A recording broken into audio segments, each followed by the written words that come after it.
Il fête cette année son 60e anniversaire, mais il n'a pas pris une ride. Le Solex a toujours autant d'adeptes. Ils étaient des centaines à se retrouver aujourd'hui à Beauvais. Au menu, un concours d'élégance sur le thème des années 60 et beaucoup plus terre à terre, un concours de montage et de démontage. Reportage Juliette Poirier et Jean-Paul Delance. 1, 2, 3, Solex. Ils étaient plus de 600 à arborer la Solex Attitude cet après-midi. Des nostalgiques passionnés du célèbre engin à moteur conçu après la guerre en 1946 et venus du monde entier. Je peux sentir le moteur, le bruit du moteur, les vibrations. Le Solex ne roule pas très vite, mais je pense que la vitesse du Solex est plus proche des sensations de l'être humain. Aux États-Unis, ils ont vraiment mordu des grands moteurs, des 4x4, des trucs comme ça. Alors une petite pétrolette qui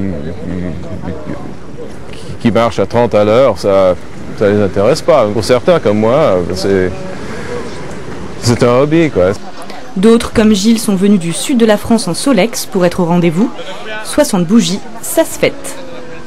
Je suis parti il y a une semaine à peu près.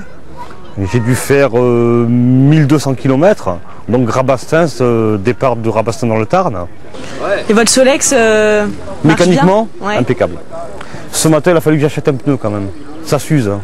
Le galet s'use pas, mais le pneu il s'use. Ouais. Et pour réparer les Solex Collector, deux solutions.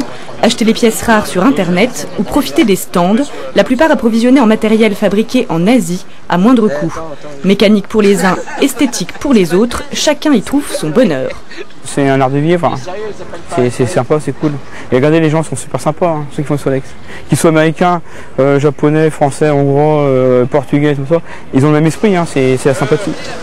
Le Solex, on l'aime pour son petit côté rétro. La bicyclette motorisée, en tout cas, n'a rien perdu de son côté sexy.